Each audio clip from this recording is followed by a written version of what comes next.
I'm sure you're wondering, how can there be stories so strange? They seem like they're only in movies. Yet they're true? Today, I'm going to tell you one of those stories. It's not just a tragedy, but a maze of mystery, where the threads of the past intertwine with the present, and a terrifying truth is buried under a perfect facade. This is the story of Sarah, a woman who accidentally uncovered a truth that could shatter her entire world. It all started in a very ordinary way, with a bit of sadness and nostalgia. It was a gloomy October afternoon, when the first cold winds swept through the golden leaves of Connecticut. Sarah, a talented architect with her dark hair neatly tied in a high ponytail, was in her study, sorting through her family's old belongings. She had just gone through the grief of losing her parents, and this task, though difficult, was a way for her to confront the emptiness. One of the boxes she opened was full of childhood memories. Inside were faded photos, old notebooks, and a few small toys. In the middle of these keepsakes, she found a small wooden box she had never seen before. It was locked with a small, rusty key, and Sarah knew the only key had been lost long ago. She remembered the stories her mother used to tell about her brother, Daniel. They always said Daniel had died in a car accident 15 years ago, when he was only 25. It was a huge loss, a scar that would never heal in the family's soul. Her parents had suppressed the pain, never talking about Daniel directly, only occasionally reminiscing about his beautiful memories. Daniel was a lively, energetic boy, with a radiant smile and a big dream. He loved painting and always drew colorful pictures of the world around him. Sarah had kept all those paintings like treasures. Losing both her parents and her brother, Sarah felt like a lone branch in a storm. She tried to live a normal life, but the pain still lingered. So, when she found the small wooden box, a strange curiosity grew in her heart. The box was too small to contain anything important, yet it was carefully locked. With persistence, she found a paperclip and carefully picked the lock. A small click sounded, and the box opened. Inside, there was no money or jewelry. Instead, there was an old leather wallet, a few letters, and an ID card. Sarah picked up the wallet, and inside, there was a photo. It was Daniel, but he wasn't the Daniel she knew. He had longer hair, a thick beard, and his eyes seemed more distant. This was a photo from when he was a college student, a photo she had never seen before. Her confusion grew as she read the letters. They were sent to Daniel, but from a person named David. David wrote about a plan, about danger, and the need to disappear. "The plan is ready, Daniel," one letter read. "You need to disappear. Don't let anyone know where you've gone. Not even your family." Sarah felt a chill down her spine. What was going on? Why did her brother have to disappear? Why didn't he say anything to her or her parents? She felt like a crucial piece of her life had been removed, and now, she was seeing a completely different picture. The ID card in the box wasn't Daniel's. It bore the name of another person, Adam Carter. Sarah felt her heart pounding.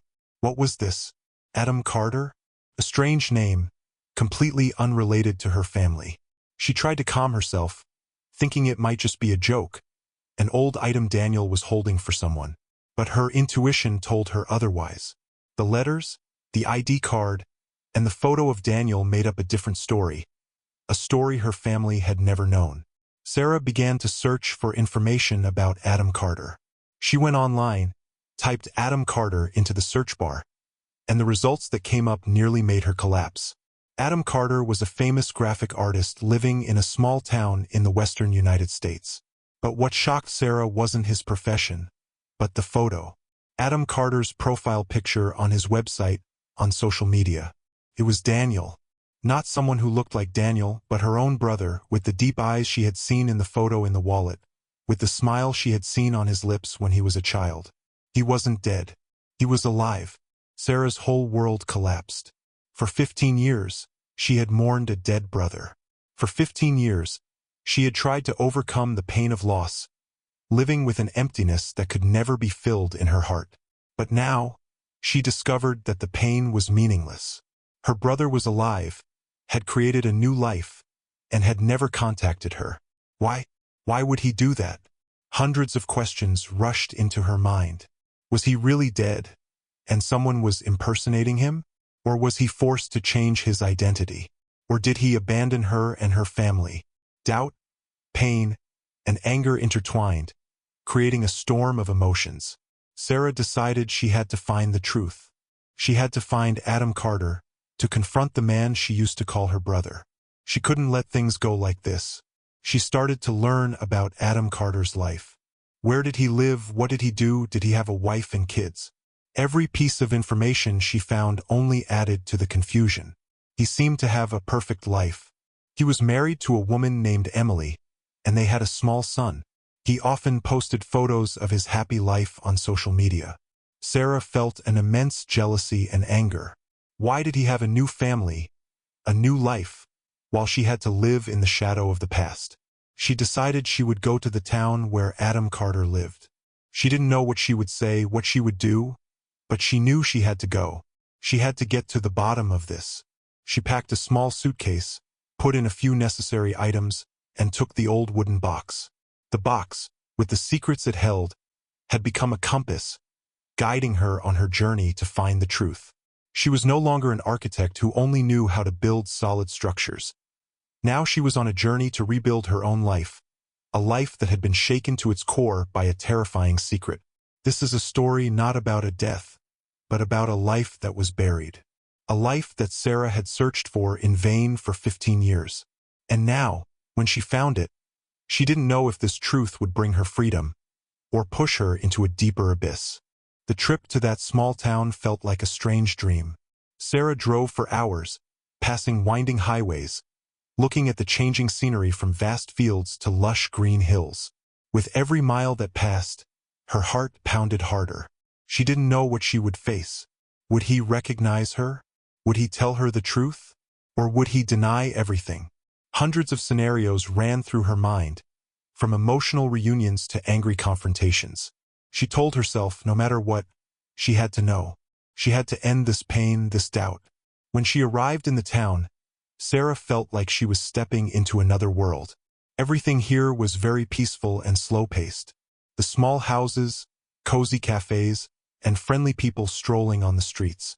This wasn't a place where she could imagine a terrible secret being buried. She found Adam Carter's art studio. It was a small house painted green, with a wooden sign hanging on the door. She took a deep breath, tried to stay calm, and walked in. The bell chimed, and a young woman, with golden hair and a radiant smile, came out. It was Emily, Adam's wife. Emily welcomed Sarah warmly, thinking she was a customer. She showed Sarah around the studio, introducing Adam's works. Sarah looked at the paintings, and she felt her heart stop. The paintings weren't just beautiful, they had a terrifyingly familiar style. It was Daniel's style. The way he used colors, the way he sketched the lines. It was unmistakable. Those paintings were his, they were Daniel's. Emily talked about how Adam often spent hours painting, about his passion for art.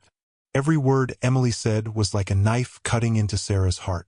Her Daniel wasn't dead. He was living another life, a full and happy life.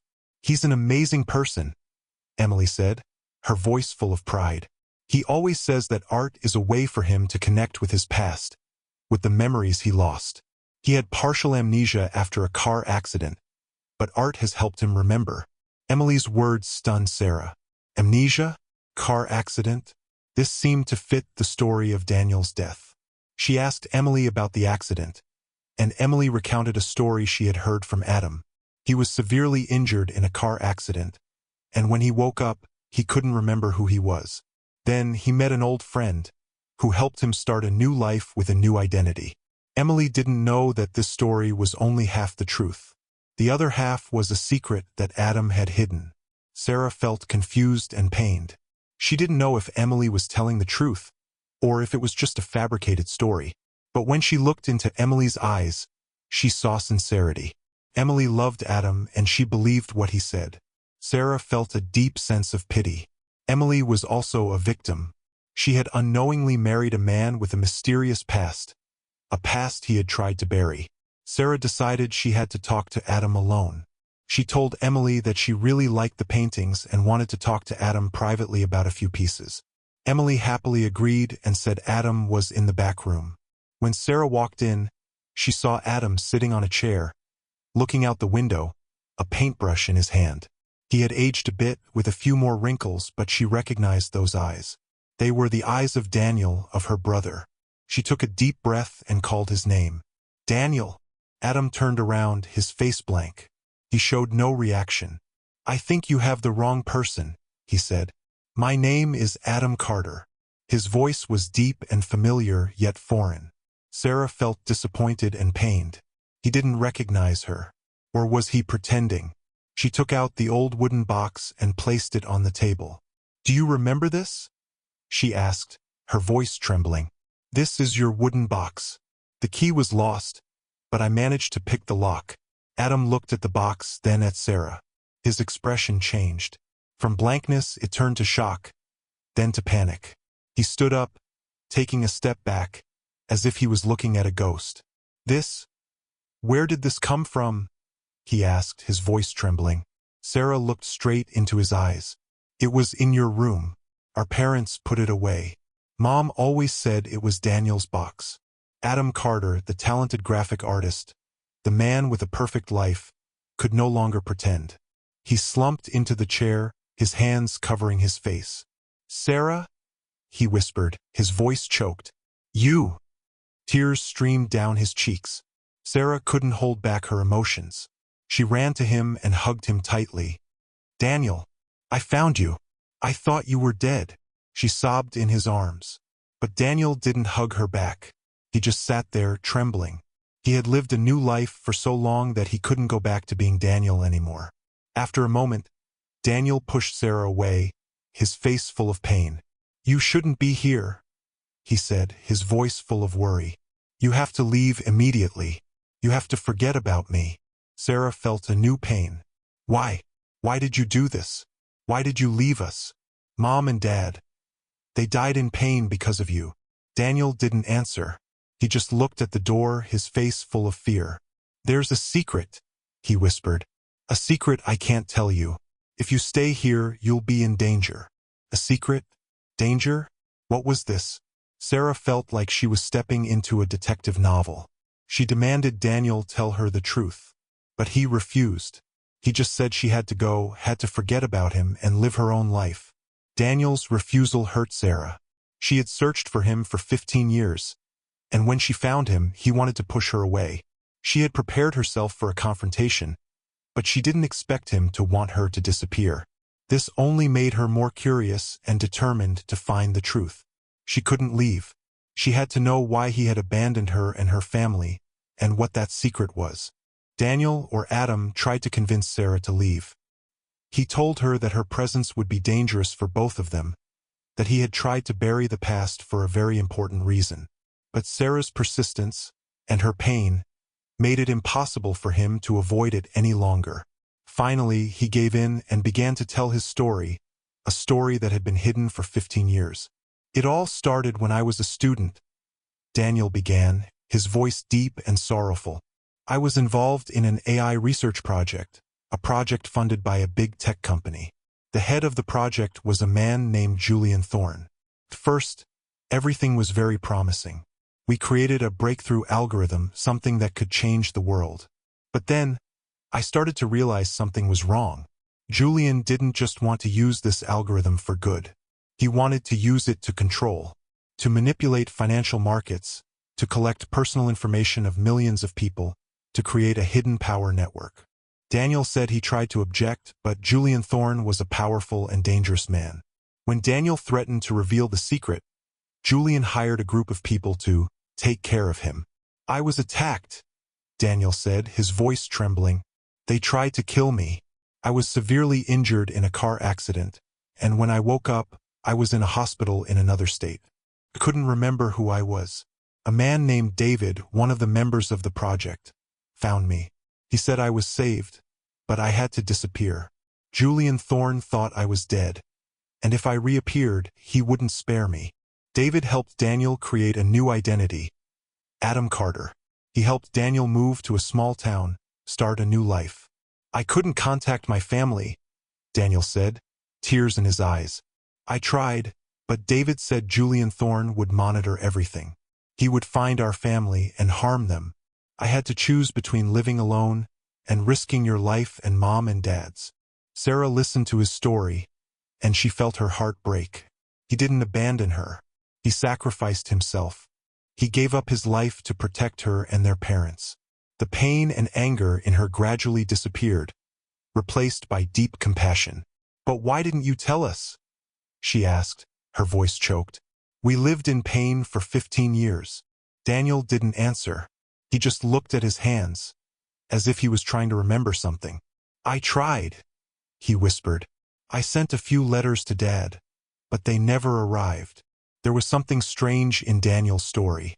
He said he had amnesia, but he could remember the details of the accident and what happened before. Sarah felt a sense of doubt. Was Daniel hiding something, or was he lying? She decided to ask him about the photo in the wallet. That photo wasn't of someone with amnesia. That photo was of someone full of doubt and worry. "This photo, how long have you kept it?" Sarah asked, pointing to the photo of him in the wallet. "And those letters from David? Who is he?" Daniel looked at the photo, then turned away. "That's a photo I took before the accident," he said, his voice tense. "David, he was a friend. He died in a car accident a few years later." The tension in Daniel's voice made Sarah feel uneasy. Something wasn't right. She decided to find out for herself. She went online, typed Julian Thorne, and David. A lot of information came up, but nothing about a murder or a conspiracy. She searched for information about Daniel's car accident, and she found an old news story. A car accident in a small town, one man was dead, and another was severely injured. But the name of the dead man wasn't David. The name of the dead man was Michael, and the name of the injured man was Daniel. The truth was revealed. Daniel didn't have amnesia. He lied. But why? Why did he lie? She started to look into Julian Thorne, and she discovered something terrifying. Julian Thorne wasn't a tech mogul, but a politician. A politician who had been involved in a financial scandal, and he was convicted. The case was tried 15 years ago, and the most important evidence was given by a witness. A witness named Daniel. Another terrifying truth appeared before Sarah's eyes. Daniel wasn't a victim. He was a witness. He testified against a powerful politician, and he had to pay the price. But why did he tell her he had amnesia? Why did he lie about David's death? There was something he didn't want her to know. A bigger, darker secret than what he had told her. Sarah felt scared. She no longer trusted anything he said. He had deceived her, deceived their whole family. The truth being exposed hurt Sarah more than thinking her brother was dead. Daniel wasn't a victim, but someone who chose to hide his past. Someone who had lied to her and their family for 15 years. She turned back, looked at him, her eyes full of disappointment and anger. "You lied to me," she said, her voice trembling. "You lied about everything. You didn't have amnesia. You were a witness and you ran away. Why? What did you do?" Daniel was silent, his eyes empty. He could no longer pretend. He slumped down, as if a huge weight had been lifted from his shoulders. "I'm sorry, Sarah," he whispered, his voice choked. "I didn't want you to know. I didn't want you to be dragged into this." He told the real story, detail by detail. He worked for Julian Thorne, a powerful but cruel politician. He discovered Thorne was embezzling funds, and he collected evidence. He testified against Thorne, and after Thorne was convicted, he had to face a threat. "He sent people to find me," Daniel said. "They were following me, and I knew they wouldn't give up until I was dead." Daniel decided to change his identity. He faked a car accident and left a burnt-out car with a body inside so everyone would think he was dead. "I couldn't contact my family," he said, his voice full of pain. "I was afraid they would find you and Mom and Dad. I lived another life, but I never forgot you." Sarah listened, tears streaming down her cheeks. He sacrificed everything to protect her and their parents. But her pain was still there. Why didn't he tell her? Why did he let her live in the shadow of a fake death? "I tried," Daniel said, looking at the old photo of the two siblings. "I sent letters to Dad, but they never arrived. I knew Thorne still had his people, and they would monitor everything. He took an old phone out of his jacket pocket. "This phone belonged to David," he said. "He was a friend of mine, someone who helped me change my identity. He died 10 years ago, but before he died, he sent me a message." Daniel opened the message and gave it to Sarah. The message had only one sentence. "He knows. He knows," Daniel repeated, his voice trembling. "Thorne knows I'm still alive, and I've been running for 10 years from city to city, from identity to identity. But he still found me." Sarah felt a chill down her spine. "So Adam Carter is also a fake identity?" she asked. Daniel nodded. "I've had to change my identity 3 times in the last 10 years. And this time, I'm married, I have a son. I can't run anymore. They will find me, and they will harm Emily and my son." The terrifying truth was revealed. Daniel wasn't a man who had found peace. He was a man on the run, and Sarah's appearance had put him in danger. "You have to leave, Sarah," he said. "You can't stay here. He'll find you. I'll do anything to protect you, but you can't stay." Sarah looked at him, and she felt determination in her heart. She wouldn't leave. She wouldn't let him face this alone. She had searched for him for 15 years, and now that she had found him, she would fight with him. Sarah and Daniel worked out a plan together. They would use the information Daniel had to expose Julian Thorne once again. They would present new evidence, and with the help of lawyers and the media, they would bring Thorne to justice again. This was a risky battle, but they had no other choice. They would have to face the past to be able to live a full life in the present. The story of Sarah and Daniel has come to an end. They had to face the darkest secrets, the deepest pains. But in the end, they found each other, and they found the strength to face the challenges. This story is a reminder that sometimes the truth is not simple. It's complex, and it's full of secrets. But only when we face the truth can we find peace. If you found this story interesting, don't forget to like this video, subscribe to my channel, and turn on notifications so you don't miss other fascinating stories. Thank you for listening.